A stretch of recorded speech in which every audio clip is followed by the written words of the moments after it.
Assalamualaikum warahmatullahi wabarakatuh. Nama saya Eka Perdana Putra. Saya mahasiswa baru Unsia tahun 2020, Fakultas Hukum Prodi Ilmu Hukum. Saya berasal dari kelas PHI D atau PHI 4. NPM saya 2003 10 10 10 172. Baik, pertama kali saya akan menjawab pertanyaan nomor 1 bagian A mengenai uraikan pengertian hukum tata negara menurut para ahli. Dua pendapat. Menurut pendapat pertama, J.R. Stelingga, hukum tata negara ialah hukum yang mengatur wewenang dan perlengkapan alat-alat negara, serta mengatur hak dan kewajiban negara.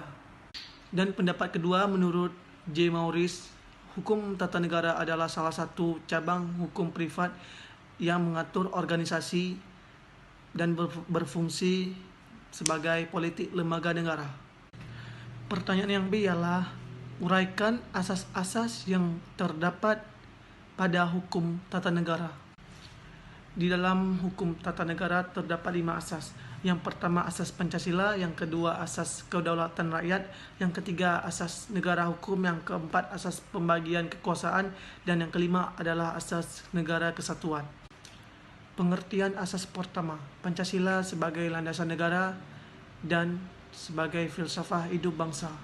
Selanjutnya, pengertian dari asas yang kedua, yaitu persatuan dan perjuangan rakyat Indonesia membuat Indonesia terlepas dari jajahan Belanda dan Jepang. Pengertian asas ketiga dalam UUD 1945 pasal 1 ayat 3 dengan tegas menyebutkan bahwa Indonesia adalah negara hukum. Pengertian asas yang keempat ialah Indonesia harus menyelenggarakan hukum yang efektif dan efisien. Dan pengertian asas yang kelima ialah semenjak 17 Agustus 1945 kemerdekaan Indonesia, bentuk negara yang dianut adalah negara kesatuan. Dan saya akan menjawab pertanyaan nomor C, yaitu uraikan sistem pemerintahan di Indonesia. Sistem pemerintahan negara Indonesia adalah sistem presidensial.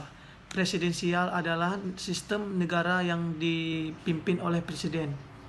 Presiden adalah kepala negara sekaligus kepala pemerintahan. Dan saya akan menjawab pertanyaan nomor D. Uraikan apa saja yang menjadi HAM berdasarkan UUD 1945 dan bagaimana peran hukum tata negara melindungi HAM tersebut. Di dalam UUD 1945 ada beberapa HAM, yaitu hak untuk hidup pasal 9, hak berkeluarga dan melanjutkan keturunan ada dalam pasal 10, hak mengembangkan diri ada di dalam pasal 11, hak memperoleh keadilan sosial pasal 17, hak atas kebebasan pribadi pasal 20, hak atas rasa aman pasal 28, hak atas kesejahteraan pasal 36, hak turut serta dalam pemerintahan pasal 43, hak wanita pasal 45, hak anak pasal 452, serta peran HTN dalam melindungi HAM, yaitu dengan adanya peraturan-peraturan sehingga masyarakat menjadi teratur dan tertib. Jika seseorang melakukan kesalahan pun akan dikenakan hukuman karena adanya peraturan tadi. Pertanyaan nomor 3, uraikan apa yang dimaksud dengan hukum agraria dan apa sajakah yang menjadi ruang lingkupnya. Hukum agraria adalah suatu himpunan berbagai bidang hukum yang mengatur hak-hak penguasaan atas sumber-sumber daya agraria. Ruang lingkup agraria ada 5, yaitu 1. Hukum tanah, 2. Hukum air, 3. Hukum pertambangan, 4. Hukum perikanan, 5. Hukum angkasa. Pertanyaan nomor 3 B. Uraikan apa saja yang menjadi asas-asas hukum agraria. Asas hukum agraria ada 7, yaitu pertama asas kebangsaan, yaitu seluruh wilayah Indonesia adalah kesatuan tanah air dari seluruh rakyat Indonesia yang bersatu sebagai bangsa Indonesia. 2.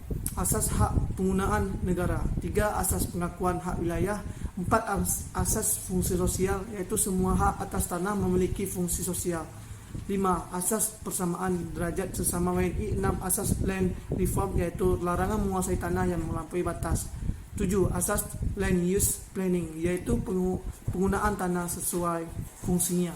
Pertanyaan nomor 4A. Uraikan pengertian pajak dan hukum pajak. Pajak adalah iuran yang wajib dibayar oleh masyarakat kepada negara. Sedangkan pengertian hukum pajak adalah sekumpulan peraturan yang mengatur hak dan kewajiban serta hubungan antara wajib pajak dan pemerintahan selaku pemungutan pajak. B. Berikan persamaan dan perbedaan antara pajak dan retribusi. Persamaan antara pajak dan retribusi adalah sama-sama pemungutan dan mensejahterakan.